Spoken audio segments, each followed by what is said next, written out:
You know, if you've ever listened to any of my radio show broadcasts of Travel with Stephanie Abrams and Travelers 411, or you've gone to the websites at sabrams.com and travelers411.com to the podcasts and archived audio and snooped around, you'll even find a trains mini site. Because one of my absolutely favorite ways to travel is to travel by train. And I am at the Amtrak station, the Albany Rensselaer train station, which is a hop and a jump from both Albany and Rensselaer, clearly. A great hub for taking you through the Hudson Valley from New York City and then breaking off in a variety of directions, which include going to places like Lake Placid, Niagara Falls, Montreal, Toronto, Vermont. There are so many places you can get to, and all along that wonderful trail between New York City and Albany, New York. And if you're coming into New York, if you're a traveler, sometime during the year, you will be in New York City. So it's an easy fix to create a wonderful breakaway, especially if you're traveling for business. Take the opportunity, find your way to Amtrak, hop the train, and the world is waiting for you in such a beautiful way. And today we're planning on taking a train. We're in one of the boardrooms, actually, at the Albany Rensselaer train station. And as it happens, a good friend, colleague from business, doing business together for years and years and years, is Bill Hollister, whose office is here. And we ran into each other, and I said, "Oh, Bill, what an opportunity to sit down and chat with everyone. Maybe you can, it's good to see you again." Good to see you. And I think you sleep in pickle juice, because I don't change an iota from year to year when I see you. Same with you. We go back a long time. We do, don't we? Yes, we do. Oh, it's at least a dozen years or more. So let's talk a little bit, first of all. You have a title that's about, I don't know if you've ever taken trains in Wales in the UK, but the names of the stations, where the towns, the cities where the train stops in, are longer than the platform. And so I think your title of your job here at Amtrak kind of matches some of those Welsh cities. Why don't you share the title so I don't mess it up? Okay. Actually, I'm the Senior Manager of Government Relations for the Northeast for Amtrak's State Supported Services Department. But Senior Manager of Government Affairs is the shortened version. What is it exactly that you do? I actually, as I mentioned, I worked in the State Supported Services Department, and I work with essentially all the states and our state partners across the Northeast, ranging from Maryland all the way up to Maine. And what I do is I interface with a lot of the government entities, local elected officials, mayors, town managers, you name it, and I get involved with a lot of agencies, but I really enjoy working with the people across the region.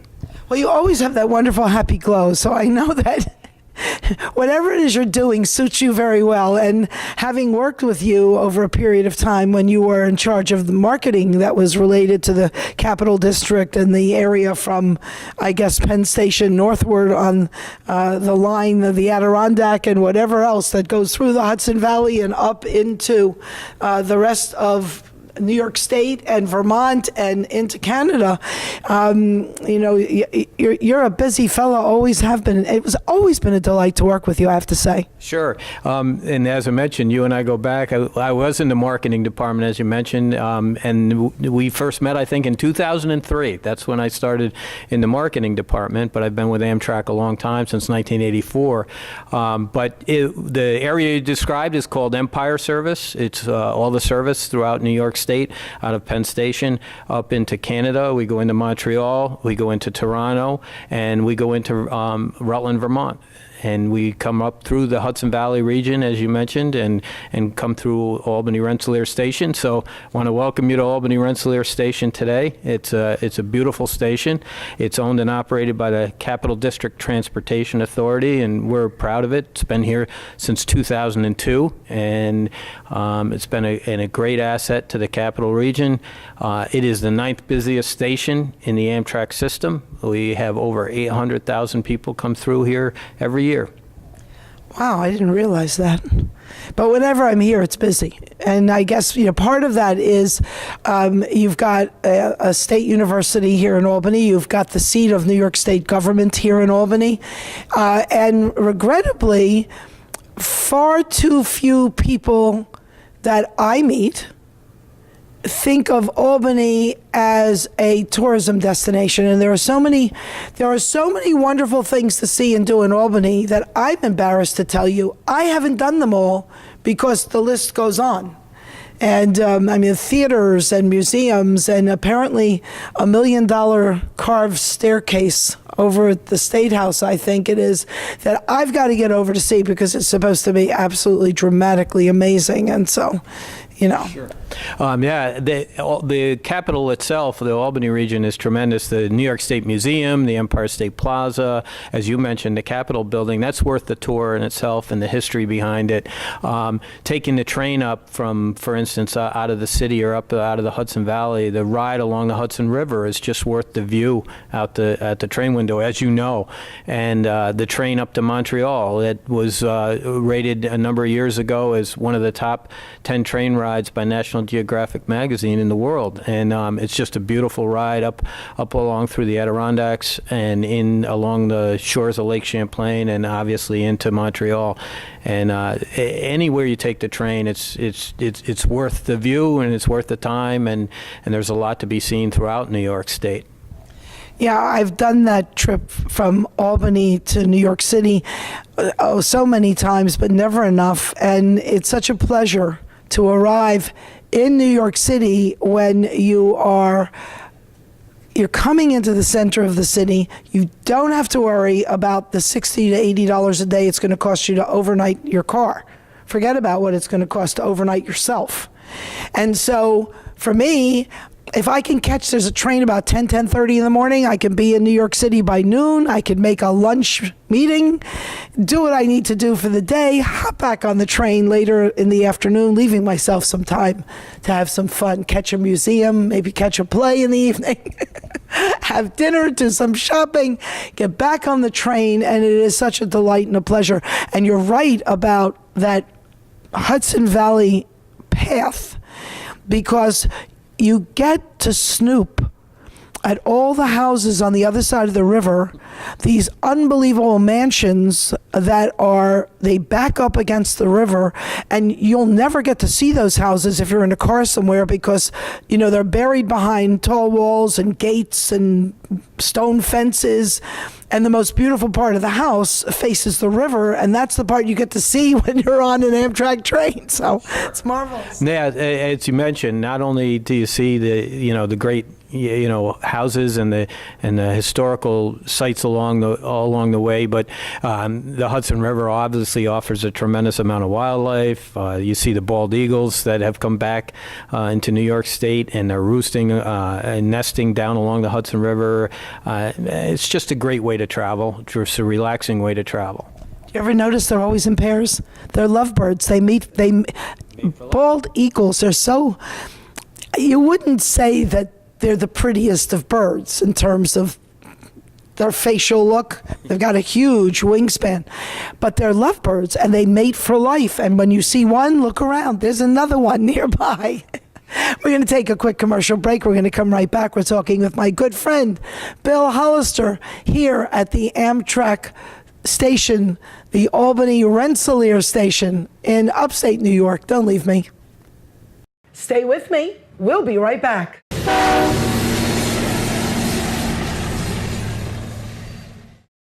It is always an education for me, whether it's by telephone, by text, by email, but certainly in person, to get an update and feedback from my good friend Bill Hollister whose title I'm still going to let him do because it's just too long to remember.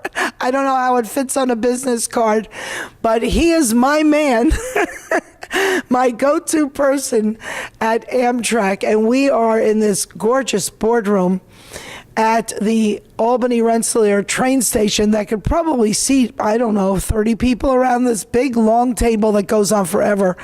And first, give us your title again for anybody that's just tuned in, Bill. I'm the Senior Manager of Government Affairs for the Northeast in Amtrak State Supported Services Department. So Amtrak's Government Affairs Officer. How much of that goes on your business card? A small portion. Tell us about this wonderful montage painting that's behind us that really gives some significant landmarks that one would find in Albany. This has quite a story behind it. It was actually a mural that was painted in the old Albany Rensselaer station that was torn down back in 2002 when they built this station. This actually was painted by a renowned artist in the Hudson Valley from Kinderhook, New York. His name happens to be a good friend of mine also, named Andy Pelletieri. He was a longtime Amtrak employee, but he's also an artist by trade. And a number of years ago, when he worked for me, we went to him and said, hey, we want to do a mural in the division office building. The boss wants it. We were thinking on something to do.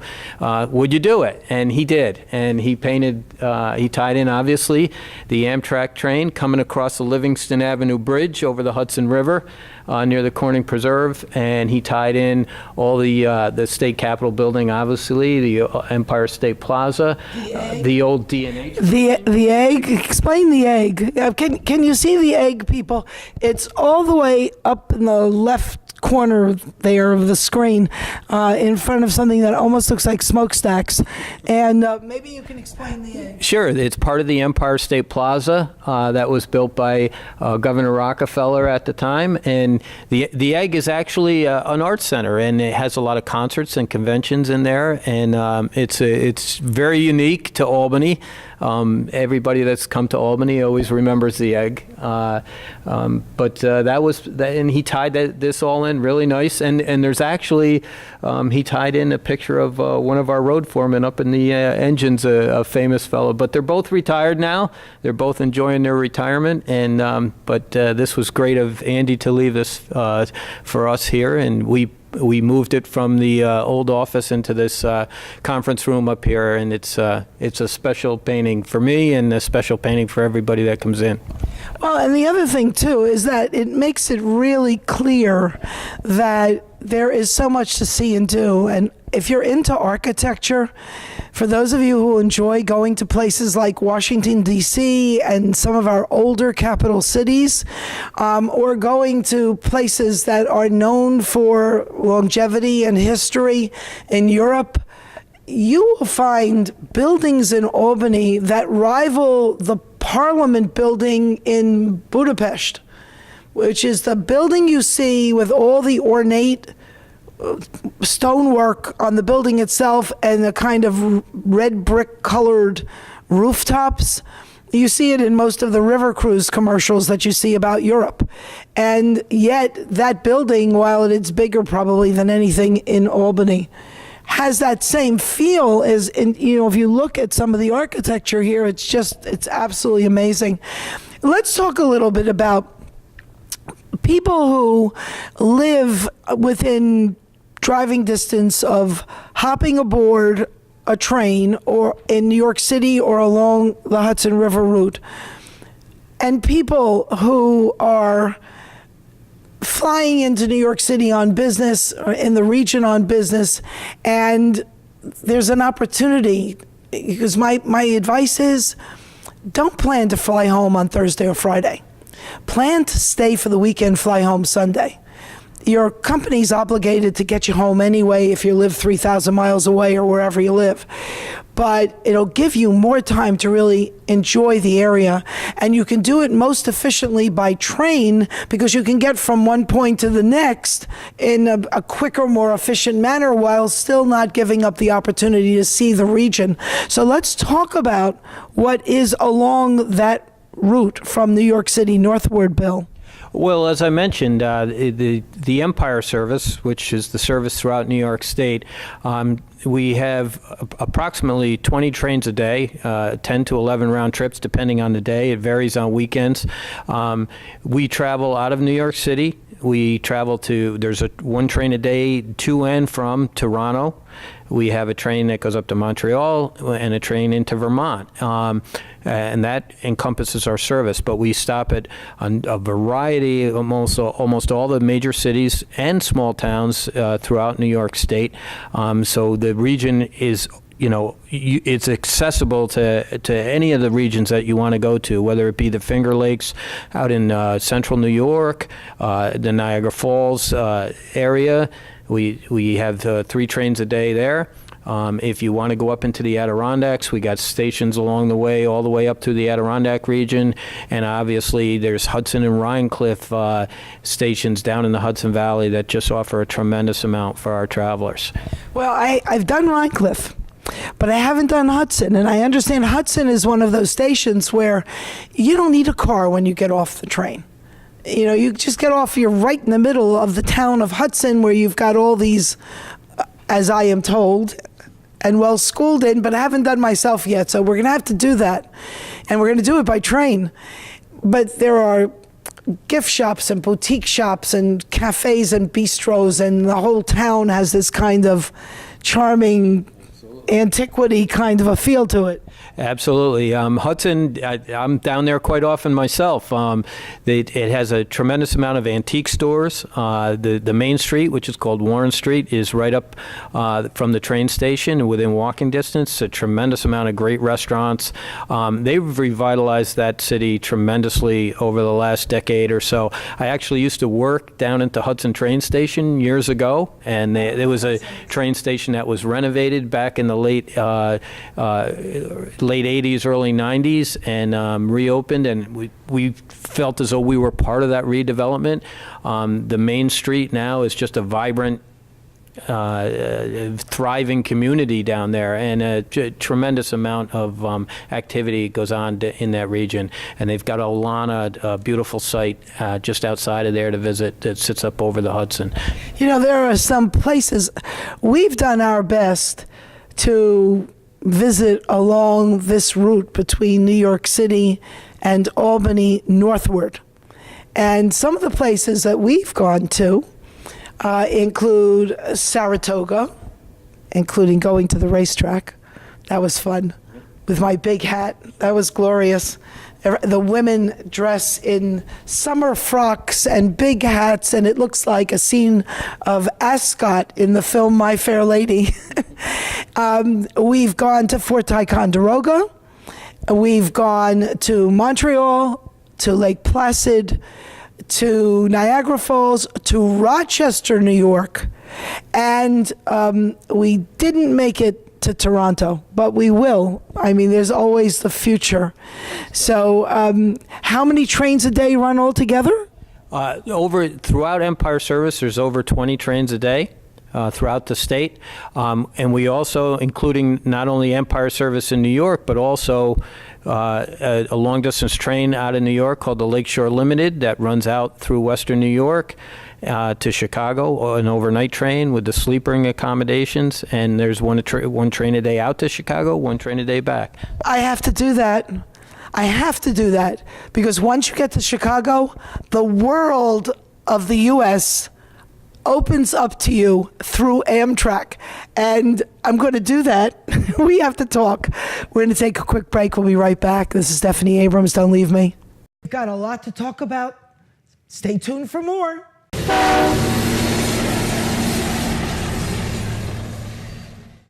How I love to travel by train. There is a certain romance associated with traveling by train, and I'm not talking about kissy face romance. I'm talking about the romance of an adventure. And I always meet wonderful people. The most interesting people travel on the train. And it's lovely to be able to get up and walk around and stretch your legs, look out the window, stop in the snack car. If there's some observation car on board, as there often is in the fall, the dome car, a special vintage train. There are so many opportunities for unique adventures you will never have in any other form of transportation. And Amtrak has it all. And I'm here at the Amtrak Albany Rensselaer train station playing Nisies right now with Bill Hollister, who is involved in government affairs and other services related to Amtrak, and an Amtrak employee for how long now, Bill? Coming up on 34 years. A newbie. Yes. A newcomer with so much still to learn. Let's talk about the train destinations and the new stations that have been opening, because we were up in Rochester, I'm going to say maybe 5-6 months ago, and a brand new train station was this close to being open, but we missed it. We were there too early. So you're always on top of things here. So let's talk about that a little bit. Sure. We partner with New York State DOT in New York State, who actually funds the Empire State Service under a federal law.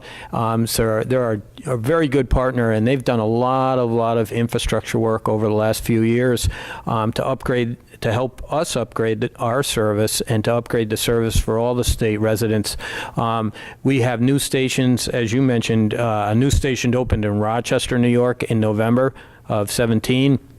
Beautiful new station that on the exact same site. They tore down the old one, built a brand new one. It's beautiful. It's got high-level platforms. You step right onto the train now.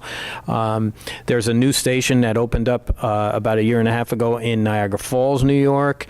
Beautiful new station there. We have a new station currently under construction in Schenectady. So we've done a tremendous amount of work. The infrastructure work also that has been done. They've upgraded the line here along the Hudson line. All those old signal poles that you used to see along the line that were leaning over for years and years, when it was under the freight line. Right now, they're all buried underground, new fiber optic signals. The track has all been upgraded. They've put in a second track between Albany and Schenectady, which was for years was like a bottleneck. It was single track there. They've completed that a year ago. The platforms at Albany have been extended. They've been double the size. They're 1,000-foot long, high-level platforms now. So it's made it just a easier, more accommodating service. Brand new, beautiful stations. They've done a lot of infrastructure work. Well, we went to Rochester in, I guess it was October 2017. We hit Rochester on the way back. We went up to Niagara Falls, and that is a really beautiful train station, as is the Albany Rensselaer. And then there's my favorite. And, it's tough to have favorites, but this one is so adorably cute, and that's the one at Saratoga. I mean, don't you have a special place in your heart for that station? All the stations are near and dear to me because I was in charge of station operations for a long time in New York State. Saratoga is actually owned and operated by CDTA also. They do Explain again what CDTA the is. Capital District Transportation Authority, the service that runs the bus service throughout the capital region, and they own the train stations, own and operate the train stations also. It's the landlords. Yes. Yeah, they're our landlord. They're great to work with, and they do a great job. And like you said, you always have these certain stations. I'll tell you a couple other beautiful stations throughout the state. There's a really beautiful station is Utica. It's owned by Oneida County out there, and it's got big, beautiful marble pillars inside. It's got a beautiful waiting room. That's a gem. There's a little station up in Westport, New York, and it houses a summer theater. The Depot Theater, it's called, and they run summer theaters right in the train station. Is that the one you get off to go to Lake Placid? Yes. Yes, yeah, that's Westport, New York, and Yeah, we were there. yep, and we've been doing a lot of work at all our stations throughout the country, actually, for ADA upgrades, American with Disabilities Act upgrades. We're under a big program now. A lot of the stations, all our stations, are being looked at, and improvements made to accommodate Americans with disabilities. Well, I'm really happy to hear that, because one of the things that I always got a chuckle out of was traveling by train in the UK. And they will have notification of which stations are user-friendly for people who are in wheelchairs, on crutches, have other mobility challenges to deal with.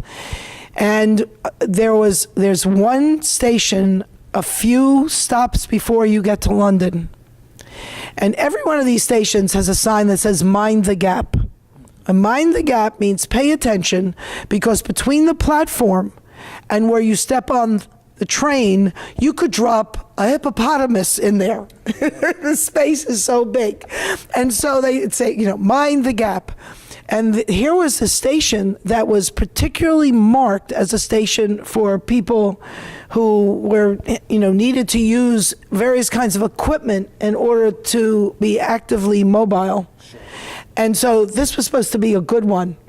And the Mind the Gap story, you'd have to be one of those pole vaulters to make it from the platform into the train. And so, to hear that you're paying attention to these things, that's very special. I also wanted to mention, just in general, the Washington, D.C. Union Station. Yes. Gorgeous. Beautiful. Baltimore's Penn Station. I grew up in Baltimore. We were train people. I got to be a train person because my grandfather was a train person. And so he would take us places on the train. And I mean Baltimore to Miami places, long distance voyages on the train. And I can remember as a child, the ceiling of Penn Station, Baltimore was dark forest green. And sometime about 20 or 25 years ago, they went and took off this dark green paint that had been applied to the outside of this skylit glass dome ceiling, because during World War II they were afraid that the Germans might make their way and bomb. They saw the light coming out, they know it was the train station. So they painted the outside of the glass dome dark green to keep the light from coming out and identifying this as a hub in a city. And somewhere, I want to say in the 80s or 90s, they went in, they cleaned off all that green.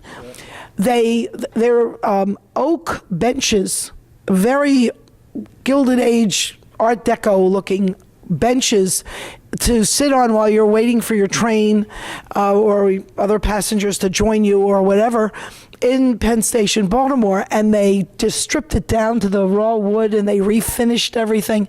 And if you want to see it all in its own gloriousness, see the film Funny Girl with Barbara Streisand. There's a scene in there where Nicky Arnstein goes to Pimlico, where they run, I guess it's the Preakness they run at Pimlico as part of the Triple Crown. And he's a gambler. So he's in Baltimore to bet on the horses, to play poker, and she's coming through with the Ziegfeld Follies on their way somewhere. And you see Penn Station, Baltimore in that story. It's just fabulous. It's fabulous. We have time. We have to take a break. We have to take a break. We have to take a break. You have to listen to the man. We'll be right back. Don't leave me. Stay with me. We'll be right back.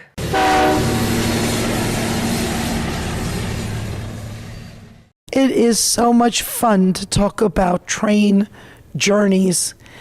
It's a wonderful way to really have the time to talk with the people you're traveling with, or read that book you're busting to read, or have some just crawl into yourself time where you can commune with you, who you forgot who you were. It's just lovely. And you'll find that when you are even in the coach sections, the coach cars, that you will have as much or more room for your seat, for your leg room, than you will have if you're flying in business or first class in many planes. So it's a much more comfortable story. And if you're going from downtown to downtown, it is so much more efficient than having to drive out to some airport somewhere, park, get to the airport 2 hours early, go through all you have to go through. It becomes a whole day affair. So if you're in a city and you need to reach another city, it's often the easiest way to get from one place to another the most efficiently. Now, I have the joy of being on the East Coast, and I'm with Bill Hollister if you've just joined us. But being on the East Coast means that when my office was in New York City and I had to go to Philadelphia or Baltimore or Washington, D.C., there was no reason to have to go out to an airport and go through all of that and then rent a car at the other end, because to get from the airport to wherever we were going, it was less expensive to rent a car than to deal with taxis and be at the mercy of taxis and limousines. So what a pleasure to be able to get on in a city and you get off downtown in Baltimore, in Washington. It's just a pleasure. And of course, Boston. But, I wanted to talk a bit about understanding that in spite of the fact that there are kind of standard regular prices, there's always some deals going on all the time. So is there anything you can share with us? Sure, I can tell you that there's quite a few deals going on right now. We're offering deals on our long distance service, like a 20% discount on long distance travel, overnight travel. There is the Acela service. Hang on. When you say long distance service, so, but we have listeners as far away as Hawaii. Sure. High out there in Maui and Honolulu and Lanai and Molokai. It's nice to know you're with us. But we have listeners in California, in Oregon, all over the nation, Dallas, Houston. So when you say there's a 20% long distance fare going on, is that everywhere or just here in the Northeast? Yes. If you go to Amtrak. Yes, what? Yes, it's everywhere, across the whole country. We serve over 500 communities across the country in 46 states.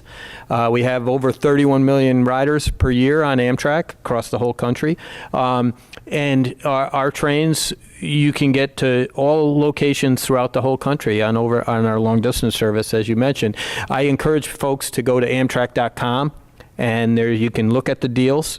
You can see the deals range from our high-speed Acela service between Washington, New York, and Boston to our upstate New York and rural services, up into Vermont and throughout. One of the deals that's going on right now in New York State is See New York and Save, which is a 15% discount. Go to Amtrak.com, look at that. It's good right through May. It's good anywhere in New York State. So if you went to Amtrak.com and you live, for instance, in Oregon, or those who are watching in Illinois or in Texas or Louisiana or Ohio or Florida, wherever, would you find similar kinds of things going on? Absolutely, and you'll see them right on there. You'll see them right on there. They come right up on the home page, or you can. There's a tab right there that says deals, and a map comes up of the country, and there's tabs for each region, so you can check on each region and see what's going on in your area, specifically to your area, or you can look at the whole country. I've never been on an Acela train, but I have had the privilege of being in an Acela waiting room at Penn Station, and that's a little bit of luxury too. Oh, they're great. Yeah, the Acela lounges, for the first class lounges, they're not only good for the Acela service, but they're also good for our long distance first class travelers that are in our sleeper cars. And speaking of sleeper cars, the only time I've been on an Amtrak train where I had my own cabin, stateroom, place to sleep, own little bathroom, shower facility, is on the auto train, which is a blessing for people. If you're traveling between the North and Florida on the East Coast, you will cut 800 miles out of your driving by getting on the Amtrak's, now I've forgotten the name, the auto train, yes. I started to say auto pub, and I thought, no, that was a place used to be in New York City, long since gone. No, but you get on the auto train, they take your car. It doesn't ride on an open car, flatbed kind of a thing, so it's not, prone to get smacked by some flying rock or twig or something that happens to collide with it in the wind. It's inside, packed inside a car. If you're going south in the winter, this is such a blessing, because when you get off, do you ever take a plane to Florida in the winter and you get off in your boots and your heavy sweater and your coat and you're walking through the airport melting, carrying all this stuff? You pack it all in your car, and when you get off the train the next morning after breakfast, you're dressed in your Florida wear. It's fabulous, and I love doing it. It's a hoot. But, you also were sharing with me that there are some other special things that Amtrak is doing for passengers with unique needs. Sure. We were talking earlier about a special program we have here. It's unique to New York State. We partnered with New York State DOT and a group called the Voices of Hope. The Voices of Hope is a conglomerate of 501c3 organizations, for instance, like the American Cancer Society, Leukemia Society, the Ronald McDonald House. And what we do with them is we offer unique to them. You go to voicesofthecapitalregion.org on their website. Is a program that you can get a buy one, get one free discount for those people that are traveling anywhere in New York State for medical services for a life-threatening illness.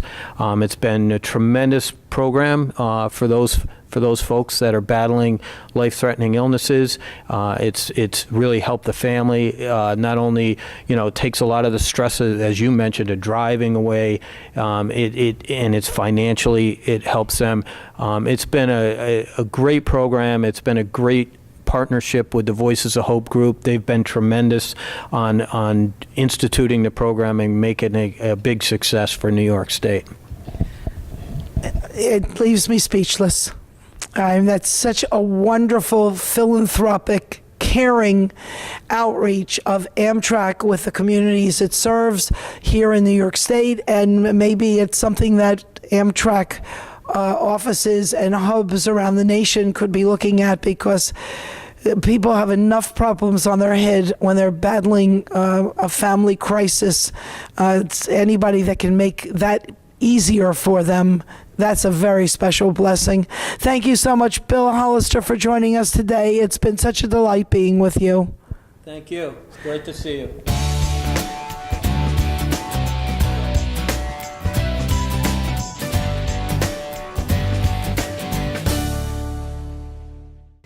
And over the next 19 or 20 hours, when we weren't napping, Louis, Rosemond, and I got to be good friends, strangers on a train. And in the course of talking with him about everything, starting with the fact we were both on the train, and why he was traveling by train, and why was he going to New York, carrying a very big black artist portfolio. I'm talking big. 5 feet, maybe? Oh, couldn't have been. Could it have been 5 feet? Could have been. It was big thing with a handle. With his artwork in it, he was going to New York for a meeting. And much of his art is bought for office buildings, hotel lobbies. And he took out a little envelope and showed me photos of his work. And I knew I was in the presence of greatness. So many of the people of the Caribbean are incredibly creative, incredibly talented artists, musicians, dancers, writers, thinkers, cooks. Caribbean food, yum. and every island with a different influence. And before we got to Newark, where we were getting off, he was going into New York City's Penn Station with Amtrak. Before we got to Newark, I said to him, Louis, oh, by the way, his English was not fabulous. So we spoke in French the entire time on the train. But I asked him if he would draw me a picture as a souvenir of our meeting. And now I'm going to try to do a little creative movement here so you can see what he drew for me. First of all, I was traveling with this little book. And you can see it's quite old at this point. Well, this is actually the cover. The back cover is gone. And now I've lost his work. Wait a minute. There we are. So I gave him what I had. Paper, a red pen, ballpoint pens, one that wrote red, black, a highlighter that was yellow until you can see it's running out of yellow. And he went to town drawing me pictures, and I'm going to try to do this little maneuver so that we can make this happen not too clumsily. I'm going to have microphone, we'll travel. Come on, microphone, we're going for a walk. Okay, so let me put this here, and let me get my fingers out of the way. Can you see the picture? You in the control room, can you see the picture? Yes. Yes, you can, that's good, okay. So which picture is this? Okay, well you can see, his style, his actual work is very colorful. Lots of primary colors, lots of green, and very much reflective of Haiti and the Caribbean. And so in all of his work, not just what he did for me, and you can see 11/20/2001, there's a zero missing, but that's okay. Louis Rosemont, and there's a person hiding in the foliage. I think that's a pineapple. These are people. Can you see those people? See faces and hats? And the barely visible highlighter. Look at that. Can you see this work? Again, all of the Caribbean influences. I asked him for one picture. Would you make me a picture that I can have as a souvenir to remember you? And interestingly, in French, the word souvenir means to remember. Foliage, vegetation. Elephants. A little Caribbean house. Lots of foliage.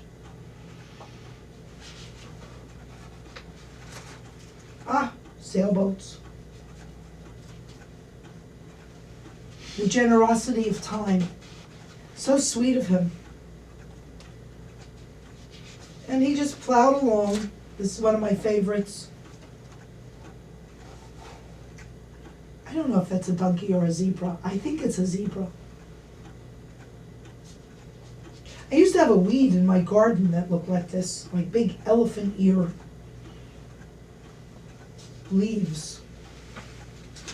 Look at this one with the horses. Oh, that must have been a horse. Although he did do a couple of paintings that were in the photographs he gave to me as a present. And I put in such a safe place that I can't tell you where it is, but I'm going to turn my house upside down and find them so I can share them with you. But, if you're interested in him, and I hope this isn't sliding at a bad angle for you to see. I know I'm moving it all over, forgive me. Look at the horses. Almost looks like a unicorn, but it's not. It goes on for pages. Oops, I think we missed one. Let's go back. Stuck together pages. Yeah, more stuck together pages. I just find the whole thing, it was such a wonderful experience. And so when I hear people talk about nations of people with a broad brush, it makes me know that they probably never met anybody and really knew them from that destination, or they'd have a tough time saying that. It's something my son learned and shared with his 5th grade class when he was just a boy. And the textbook said something about a place we had actually visited with our children. And he gleefully came home from school to tell me the story that he had to explain to the class and his teacher that what was in that book is not the way it is, because he was there. He visited that place. He met people there, and this just isn't right. That, my friends, is a great piece of what travel is all about. And we're going to explore the world together on Travel TV with Stephanie Abrams in weeks to come. So good to spend this hour with you. Come back next week. We'll go somewhere wonderful and talk about great travel tips to make your travels wonderful so you can travel richly.